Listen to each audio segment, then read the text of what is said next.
So I recently built out a 40-gallon guppy tank, and after adding 30 guppies, 24 of them died within the first month, so I wanted to publish this video going over the mistakes that I made to try and help other people avoid making them in their own tanks. So the first problem is the ambient temperatures when I ordered the guppies. I wanted some pretty specific strains for this tank, and unfortunately they're not available in my local pet shops, so I had to order them online. Although it was winter here in the UK, it was quite a moderate winter with average temperatures being around 10 degrees Celsius or 50 degrees Fahrenheit for the last 2 weeks of December when I was tracking the temperatures prior to ordering the guppies. I know that this is cold for guppies, but I knew they'd be shipped with heat packs and they'd also have multiple layers of insulating foil around them, so I went ahead and placed the order in early January. As you can see here in my eBay profile, the estimated delivery date was the 8th or 9th of January and the fish were going to be shipped out on 24-hour signed delivery. Unfortunately, as you can see in this screenshot, that is also when the cold snap happened last month, so the ambient temperatures were about 10 degrees Celsius lower than I initially expected when I ordered the fish. Now, to be honest, I'm really not sure how much of an issue this actually was, because I can remember unboxing the fish and the heat packs were all still warm, and I can remember being surprised by how warm the actual water in the bag was. Unfortunately, I didn't take a temperature reading of the water in the bags when the guppies were shipped out to me on delivery, so I don't know exactly how warm it was, but it didn't feel overly cold. But this may have made the guppies more susceptible to other issues throughout the video. The next potential problem is how I actually cycled the tank using Dr. Tim's ammonia solution to simulate a fake bioload in the aquarium to get the initial cycle complete. Now, before I go any further, I'm not saying Dr. Tim's ammonia solution is bad at all. I've used it to cycle a couple of tanks. I know other people who swear by it, and moving forward it is probably going to be my cycling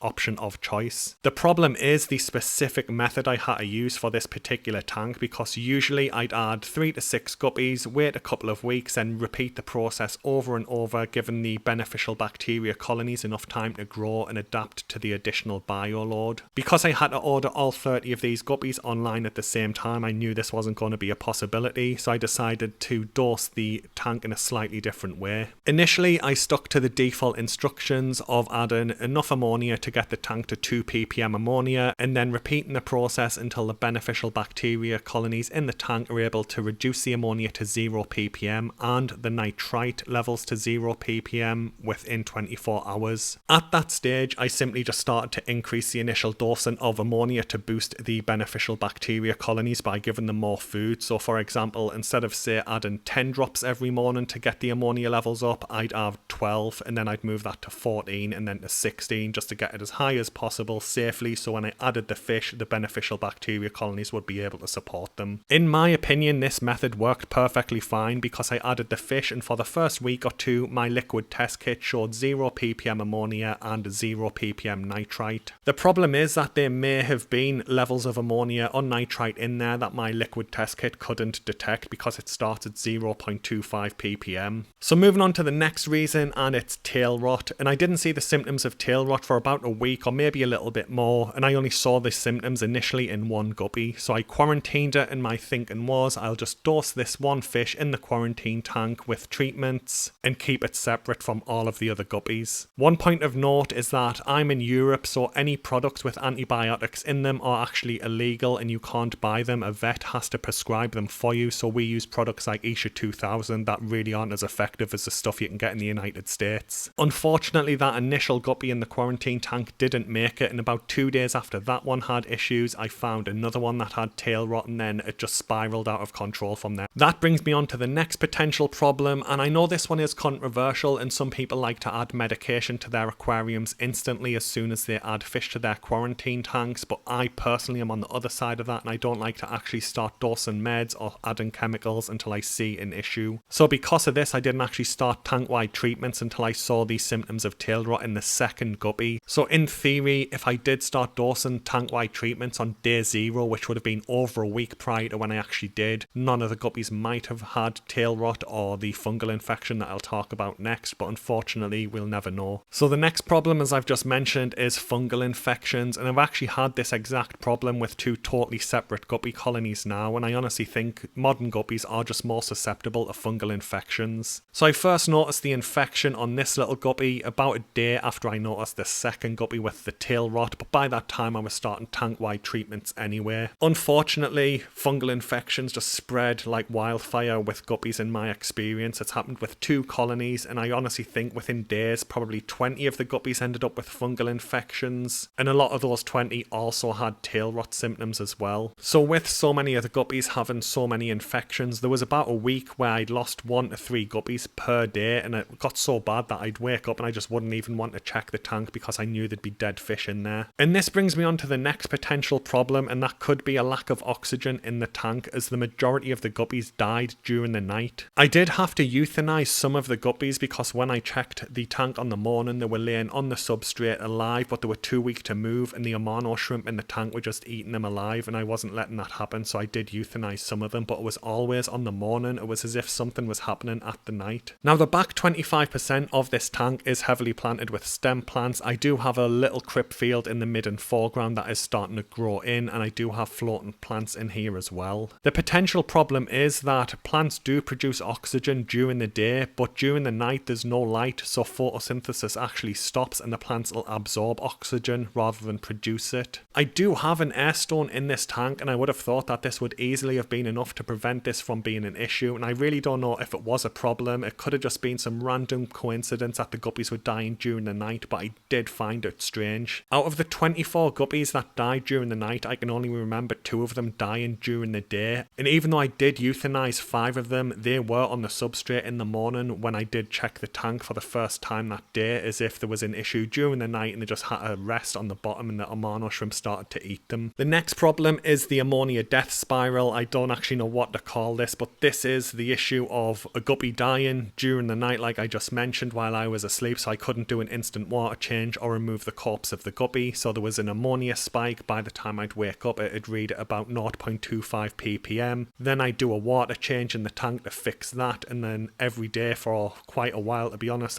this was basically what I did every single morning. Although the water changes were able to deal with the temporary ammonia spikes, these were removing Isha 2000 out of the water column that I was adding to treat the tail rot and fungal infections in the fish as well, so I'm really not sure how much of the treatment was actually in there at any given time. And that brings me on to my next problem, which is pretty drastic pH changes every day, because I have quite soft water out of my tap, so I have to artificially increase it with pH up. As I was doing a 30 to 50% water change pretty much daily for quite a long time, the pH was dropping with the new tap water being added to the tank, and then I'd have to redose the pH up to spike it back up to over 7. I'm not 100% sure how much of an effect this would have had on the guppies if I'm honest, but if I could rewind time I would have just left the guppies in soft water for the treatments and worried about increasing the pH later. The next potential problem, again it's related to the water changes I was having to do, is the amount of API tap water conditioner that I was adding to the tank every day. Now I'm not sure if this is an actual problem, but I have seen people report that adding too much of it can cause issues with your fish, but adding too little can cause issues with leaving heavy metal and chlorine or chloramines in the water. I do dose this with a pipette, so it is very accurate with how much of the solution I add to my water, so I don't think I added too much or too little, but I'm not sure if chemicals being added to the tank would have took the toll on guppies. The next thing to factor in is the weaker DNA of a lot of modern guppies, especially high strain ones like the ones I ordered. To get these patterns and bright colours, breeders have to intentionally inbreed the guppies for many generations, and this can weaken their DNA and making them susceptible to various problems. Although I do think all of the other things mentioned in the video will have played a large role in the issues with my guppies dying, I do think that the weaker genetics could have came in as well. Anyway, that brings the video to a close guys. Hopefully it was helpful, and hopefully you'll be able to avoid making these same mistakes in your guppy tanks moving forward. Thanks for watching and have a good day.